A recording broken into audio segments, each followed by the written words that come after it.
With the children leaving, we have lots of empty chairs. Adriana's very alone on her front row there. It's doubled. It's doubled. Please be moving forward. If there's space in front, please move forward. I'll still shout anyway.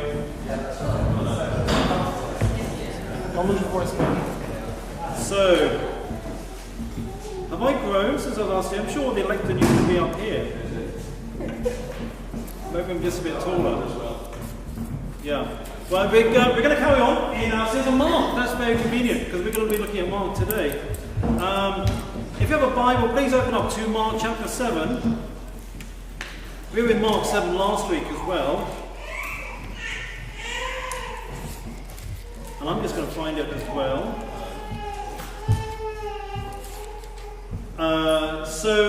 So last week we see Jesus talking to some Pharisees, and he's doing different things, and now he's going to go on a bit of a journey.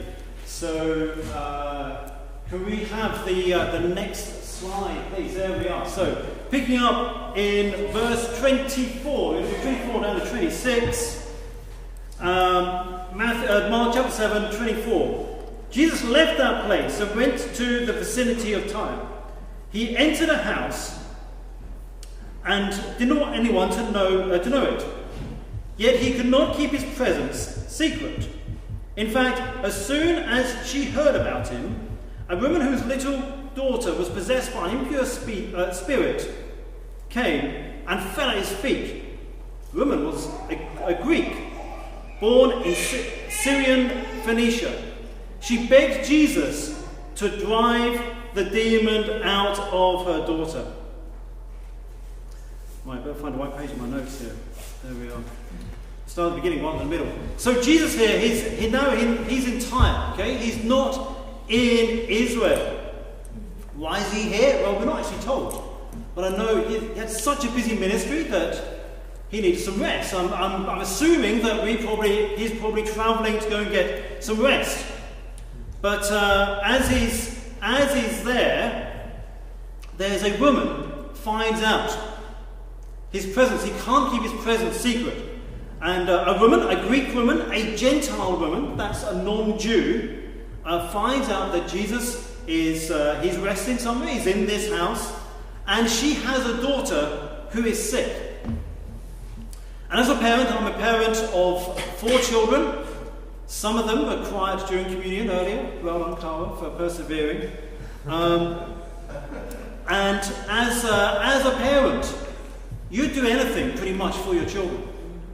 You would absolutely sacrifice anything. If they are sick, you would do anything.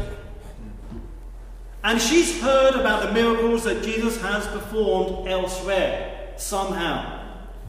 She's heard how sick people are now well. How the lame now walk, how the blind now see, and how the deaf now hear. And she has found out that Jesus is now nearby. You know, if I was her, I probably wouldn't be able to believe my luck. I want to go to see Jesus myself.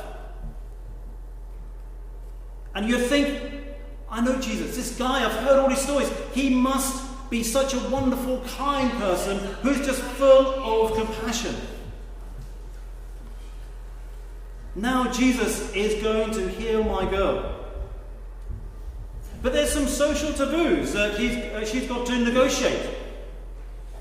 Jesus is a Jew. She is a Gentile. They're not supposed to interact with each other.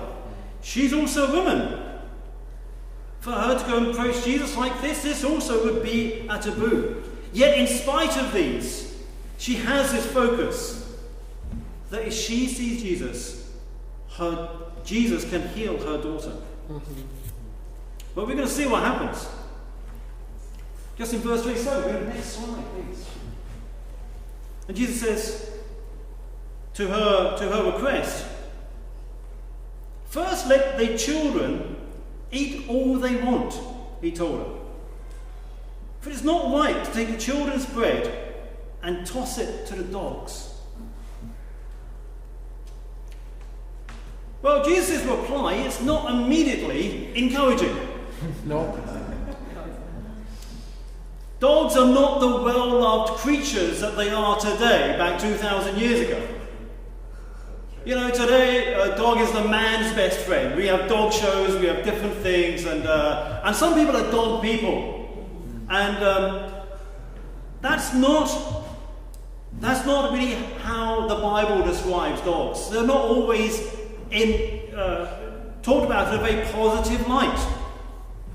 In Matthew 7, Jesus says, "Do not give dogs what is sacred." Very often dogs they're not the same creatures. They're not the domestic creatures that we think about today. I want to give my children a nice Christmas present, I buy them a dog. That's not the attitude. However, there are two words for the word dog. And there's one meaning the wild dog, and another one meaning a lap dog. Jesus here, he's using the latter here. So he's taking the sting out of that comment to some degree, although she is still being referred to as a dog. It's probably not the response she was hoping for. Of all the responses she was hoping for, that's probably not it. It's probably quite low on that list of the responses she was hoping for. The question I have for you today is, where do you go when you don't get the answer you want from God? When God hasn't yet answered your prayer, or answered that prayer but with a no. When you've done things God's way, but things work out worse than if you hadn't. Where do you go? Where do you go when a relationship turns sour? When financial problems come one after another? When health challenges come? The perfect plan turns out not to be perfect. Where do you go? Maybe you play the blame game. Can I have the next slide, please? The blame game. This is my reel. I grew up in the 80s, and on the 80s, there wasn't very much on telly. There was lots of shows. So this is my version of Wheel of Fortune. This is the blame game. Maybe blame God. It does actually say God there in the red. It doesn't come out very well. Maybe blame God. Maybe you feel bitter and angry that God hasn't answered your prayer, that God hasn't done what you think he should be doing. Well, left undealt with, we can end up walking away from him. We can end up leaving him. Maybe it's the second thing on the blame game, on the wheel of blame. We're going to spin around that wheel. And maybe it's your spouse, but my lovely wife is here. I've never done this. I'm just talking about other people's experience. Good answer, bro. Good answer. I never say to my wife, "Where did you put that?" Good answer. See, when we blame our spouse, it builds resentment, and it's often unjustified, and it can end up leaving long-lasting damage. Maybe it's the next thing on the wheel. Other people, other Christians. It's their fault. Just other people. You blame other people for things not working out. But if they had done that, then this would have been perfect. If they'd only have done that, we would have been in a much better place right now. And what it does, it develops discord and envy and competitiveness just all around. It just doesn't help us in our inner being. It doesn't help us to be at peace with people. Or lastly, maybe we blame the next thing ourselves. It's probably right words. Maybe we blame ourselves, our own actions. Just get jaded with life and withdrawn. The sad thing is, I've played this game many times before. And hashtag, there's no winning in this game. Not winning. There's no winning at all. Do you know what? This game can be addictive as well. I keep on spinning it. I keep on having free goes. I'm like, on free go and have another spin. And I'll just spin it around and I'll just blame someone else. Whose fault is it this time? When things don't go well, where do you go? See, all of the above things, they can all lead to a feeling of entitlement. An entitlement, a dictionary definition, one of the dictionary definitions of entitlement is a belief that one is inherently deserving of privileges or special treatment. Entitlement doesn't care about your background or wealth, and it can affect anyone. Wealth, possessions, responsibilities, and life situations. All of these things can lead to a feeling of entitlement. What entitlement does, it replaces gratitude with expectation. The expectation to be given to. I don't have what others have. I deserve to have it given to me. There's an expectation to be treated in a special way. My needs are different, therefore I deserve special treatment. I am unique. The expectation that our needs are more important than other people. I need this more than them. They don't need what I've got.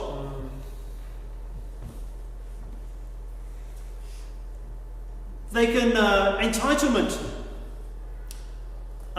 We end up using what we have for our own benefit rather than for going and serving others. Sometimes we get something, maybe something financially, or a position, or some responsibility, and instead of saying, well, okay, great, I've got this, I can now use this to go and serve, I can say, you know, I've earned this. Others can have to earn that as well. Rather than using it to go and serve others. And entitlement, it's self-centered and it's arrogant, with no regard with how we can make a difference for other people.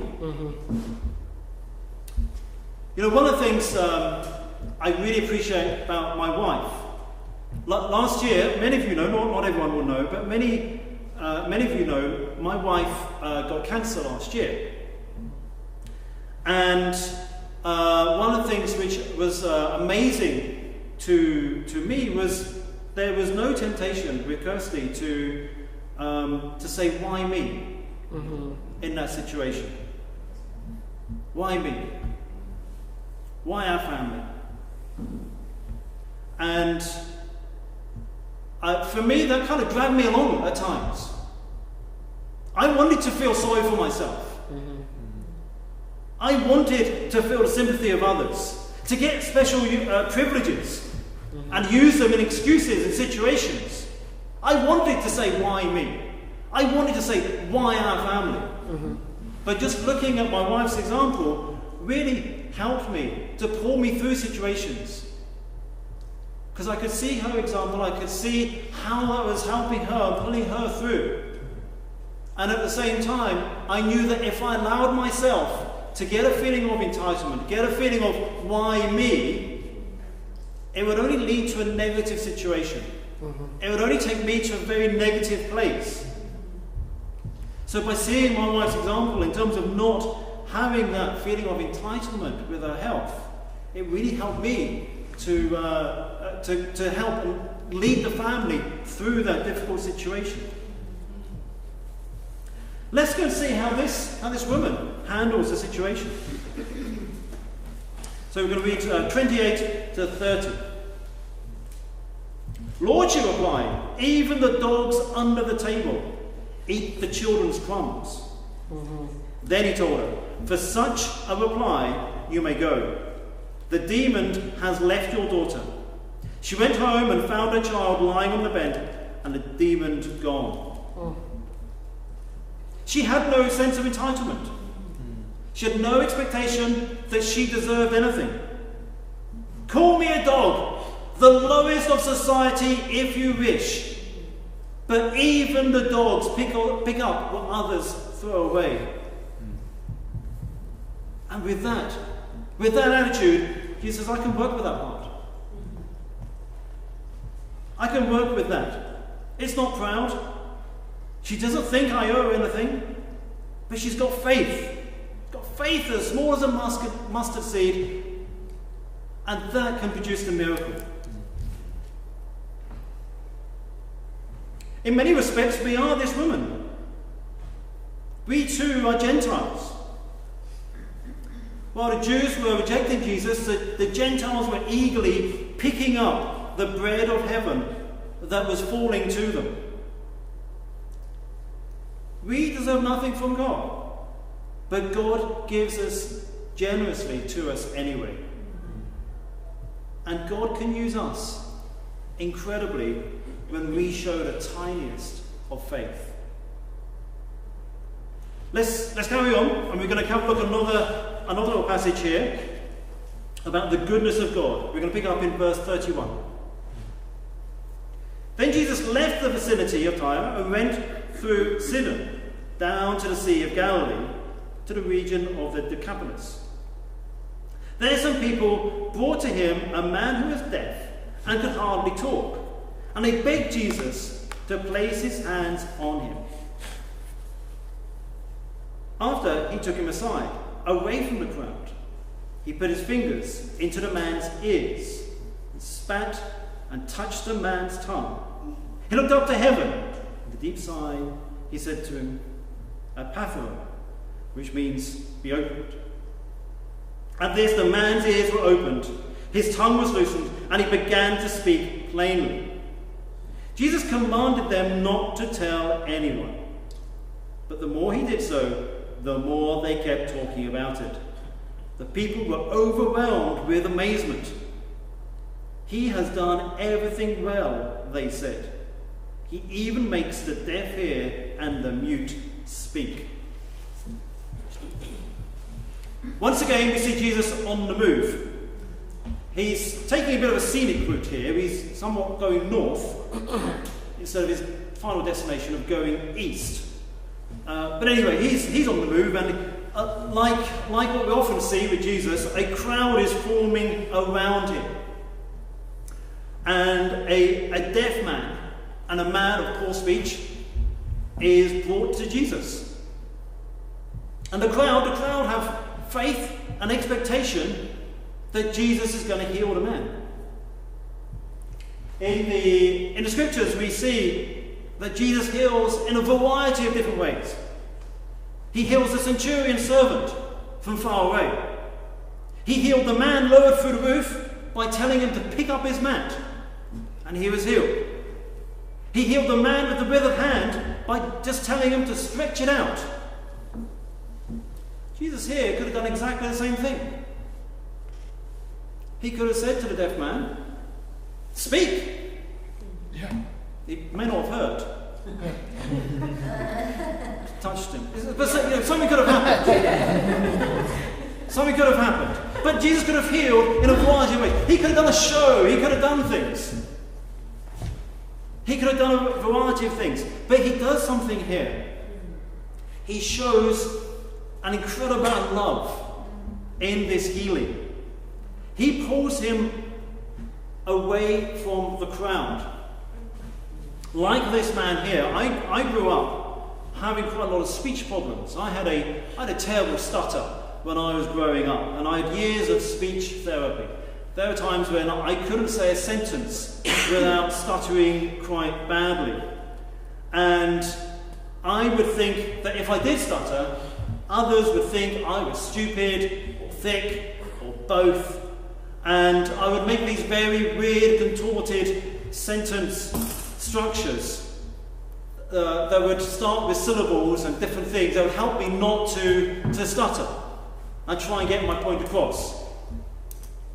And I would stutter even more if someone said to me, "Pardon," or "Sorry, can you repeat that, please?"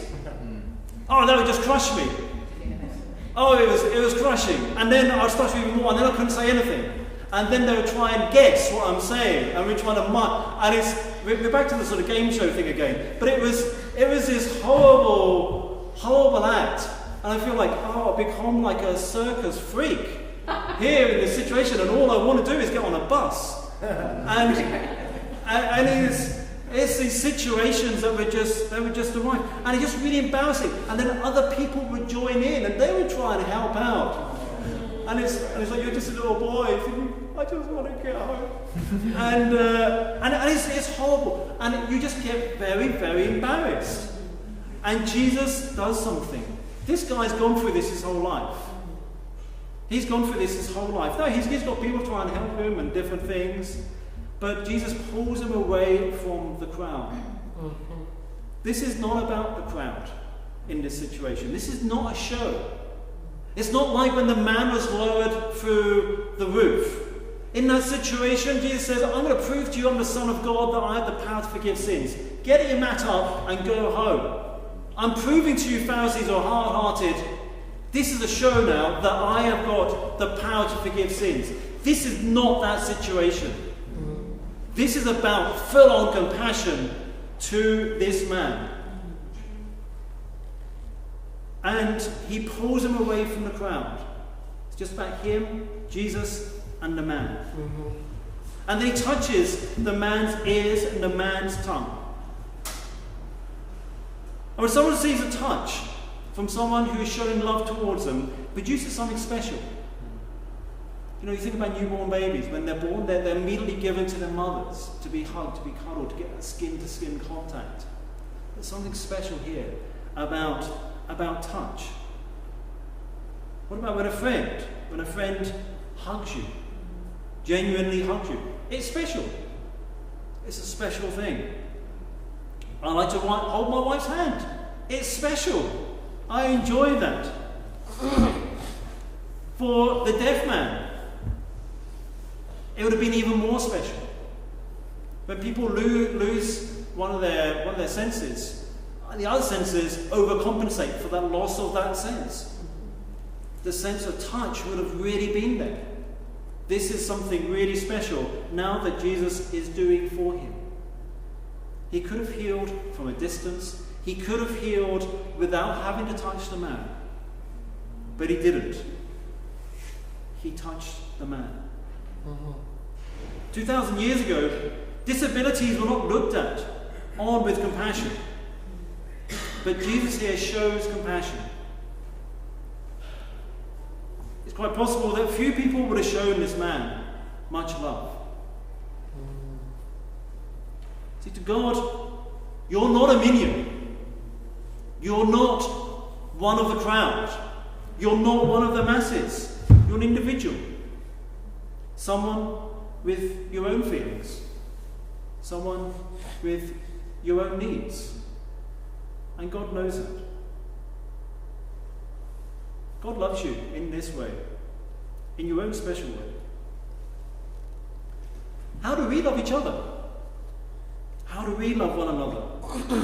Do we view people as a project, as a vehicle to go show some Christian charity to?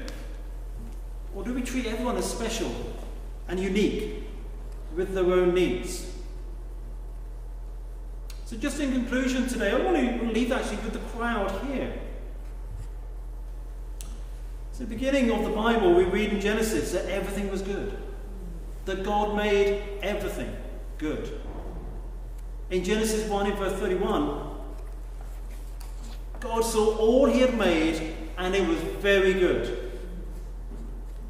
And it was later on that man corrupted the goodness that God had created. And here we see the crowd saying, he has done everything well. Jesus makes things right. Jesus today, through the Spirit, through the church, brings back the beauty of God to a world which has been made ugly through man's sins. Amen.